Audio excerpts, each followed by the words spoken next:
Malabo pang maupo bilang alkalde ng Davao City si dating Pangulong Rodrigo Duterte habang nakakulong pa siya sa ICC. Sa kabila nito, mga anak at apo pa rin niya ang posibleng magpatakbo sa lungsod. Nasa frontline balitang yan si News 5 Mindanao correspondent Bril Montalvo. Landslide ang pagkakapanalo ni dating Pangulong Rodrigo Duterte bilang mayor ulit ng Davao City. Tinalo niya ang dati niyang cabinet secretary na si Carlo Nograles. Ang problema, nasa kustudiya ngayon ng ICC si Mayor-elect Duterte sa The Hague sa The Netherlands. Kaya ang tanong ng mga Davaoenyo, pwede ba siyang mag-work from The Hague? Ang sabi ng DILG, hindi pwede. Sa oath-taking pa lang ng mga nanalo sa eleksyon, required silang personal na manumpa at hindi pwedeng virtual lang. Hanggang katapusan lang din ng Hunyo ang ibibigay na palugit sa mga nanalo para manumpa. Yun nga lang, Setyembre pa ang susunod na hearing ni Duterte sa The Hague at wala pang balita kung pansamantala siyang makakalaya. Ayon sa DILG, kung hindi aabot si Duterte, ang anak niyang si outgoing Mayor Baste Duterte na nanalong bise ang magiging acting mayor ng Davao City. Mangyayari sa niyan is the law of succession. Of course, is nandoon pa si President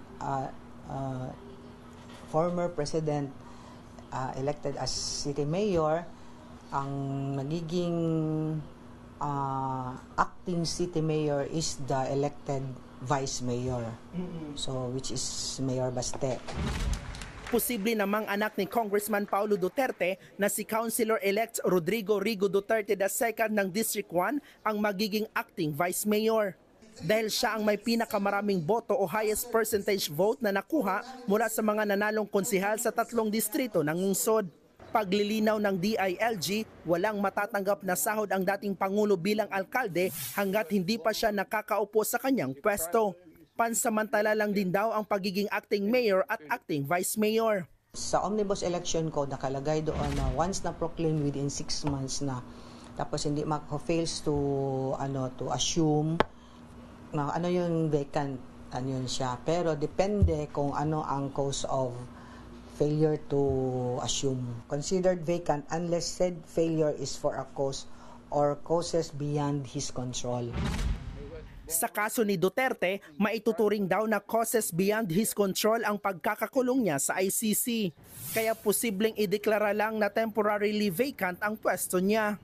Ibig sabihin, kahit lumagpas ang 6 na buwan at hindi pa rin siya nakakauwi ng bansa, pwede pa rin siyang maluklok sa pwesto. Kasi temporary vacancy yan. Ma-permanent lang yan siya kung ang cause of vacancy is namatay, dies, failure to assume office, incapacitated, or voluntarily resigns. Nagbabalita mula sa Frontline, Bril Montalvo, News 5, Mindanao. Mga kapatid, Jiggy Manikad po, iba na ang may alam at may pakialam sa panahon ngayon. Para sa konkreto, kumpleto at komprehensibong balitaan sa Frontline, mag-follow at mag-subscribe sa social media pages ng News 5.